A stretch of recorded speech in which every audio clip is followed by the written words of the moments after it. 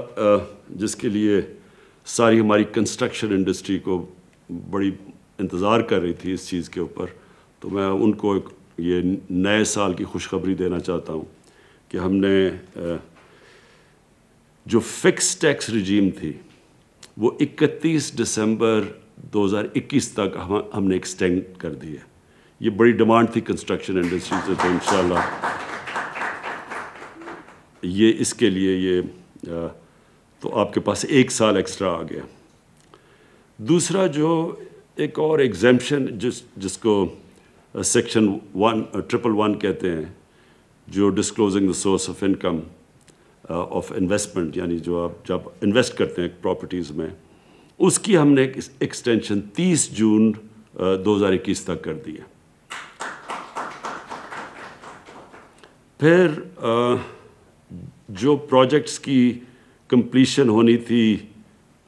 30 September 2023، اس کو 1 سال مزید اور ایکسٹینڈ کر دیا ہے۔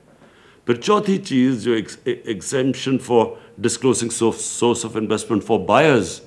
جو خریدار جن کو ڈسکلوز کرنا پڑتا تھا سورس آف انکم، اس کو بھی ہم نے 31 مارچ 2023 تک ایکسٹینشن دے دی ہے۔ تو یہ مجھے پتہ ہے کہ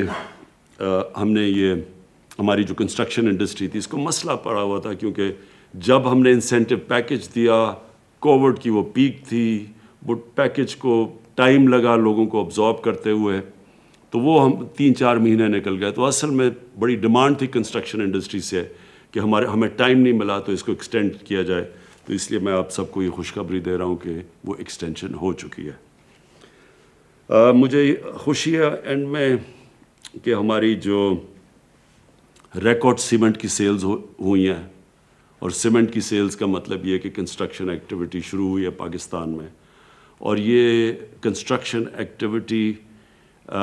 کا سب سے بڑا فائدہ یہ ہوا کہ ہم نے سب سے پہلے کنسٹرکشن کی جو اپریل 20 تب ساری دنیا میں بند تھی کنسٹرکشن، ہم پہلا وہ ملک تھے جنہوں نے فیصلہ کیا تھا اپنی کنسٹرکشن کو کرونا کے لاک ڈاؤن کے باوجود کھولنے کا۔ تو اس کا یہ فائدہ ہوا ہے کہ ہمارے لوگوں کو جو بڑے دنیا مثلا ہندوستان میں بہت مشکل حالات ہیں، ان کی اکانومی نے بڑا سفر کیا ہے، اور بھی ملکوں کے اندر لاک ڈاؤن کی وجہ سے جو برے اثرات اکانومی پہ آئے، اللہ کا شکر ہے کہ ہم نے کنسٹرکشن کو جلدی کھولنے کی وجہ سے ہماری جو نیگیٹو جو منفی امپیکٹ پڑنا تھا اکانومی میں وہ نہیں پڑا، اور ہمیں اتنا برا حالات تو سب کو سارے دنیا نے کرونا کی اور لاک ڈاؤن کی وجہ سے نقصان ہوا، پاکستان میں بھی خاص طور پہ سروس انڈسٹری میں بڑا نقصان ہوا، لیکن شکر ہے کہ یہ کنسٹرکشن ایک ایسی اس کو کھولنے سے پاکستان باقی دنیا سے بہت بہتر نکلا ہے کرونا کی کرائسس سے۔ تو ایک تو یہ، اور یہ انڈیکیشن اب سٹیل پہ بھی ہے، اور اس کے اوپر بھی اب ہم نے آج ڈسکس کریں گے بعد، کیونکہ سریے کی قیمتیں بڑھنی شروع ہو گئی ہیں اور شارٹیجز آنی شروع ہو گئی ہیں، اس کا جو کنسٹرکشن کی ایکٹیویٹی شروع ہوئی، اس کے بعد ہم بعد میں ڈسکس کریں گے کہ اس کو ہم نے کیسے اوور کم کرنا ہے۔ تو بس آخر میں صرف آپ سب کو یہ کہنا چاہتا ہوں کہ یہ 1960 کی دہائی کے بعد یہ پہلی گورنمنٹ ہے جس نے فیصلہ کیا اپنی انڈسٹری کو اٹھانے کا، انڈسٹریز کو اس لیے اٹھانے کا کہ اس سے ہمارے ملک میں ویلتھ کریشن ہوگی، اس سے ہم اپنے قرضے واپس کر سکیں گے، اس سے ہم سب سے بڑا مسئلہ پاکستان میں ایک ینگ پاپولیشن ہے، ان کو روزگار دے سکیں گے۔ تو کنسٹرکشن کو ہم پورا بیک کریں گے۔ میں پھر اپنی کمٹمنٹ رکھ رہا ہوں جس کی وجہ سے ہم نے آپ کو یہ ایکسٹینشنز دی ہیں انسینٹیوز میں، لیکن آگے بھی میں یہ کہنا چاہتا ہوں کہ ہم آپ کو پورا بیک کریں گے، اور جتنی بھی رکاوٹیں ہیں، جتنے بھی ریڈ ٹیپ ہے راستے میں کنسٹرکشن انڈسٹری کی، وہ دور کریں گے۔ خاص طور پہ جو ہمیں خوشی ہے کہ بڑا دیر لگی ہمیں یہ فور کلوجر لاء کو عدالت سے اس سے پازیٹیو ورڈکٹ لینے میں بڑا ٹائم لگا، لیکن یہ پہلی دفعہ ہے پاکستان میں کہ افورڈیبل ہاؤسنگ، یعنی وہ طبقہ جو کہ گھر کیش دے کے نہیں خرید سکتا تھا، یہ پہلی دفعہ ہے کہ ان کو موقع ملا ہے کہ وہ اپنے گھر آپ خرید سکیں۔ اور بینکس بھی، اور مجھے بڑی خوشی ہے کہ کئی بینکس بڑی آگے نکل چکے ہیں یہ ہاؤس فائنینسنگ کے اندر۔ ہم ان کو، اور باقی بینکس کو بھی میں آج تاکید کروں گا کہ یہ جو افورڈیبل ہاؤسنگ کا جو ہمارا پروجیکٹ ہے، اس میں آپ نے پوری طرح شرکت کرنی ہے۔ شکریہ۔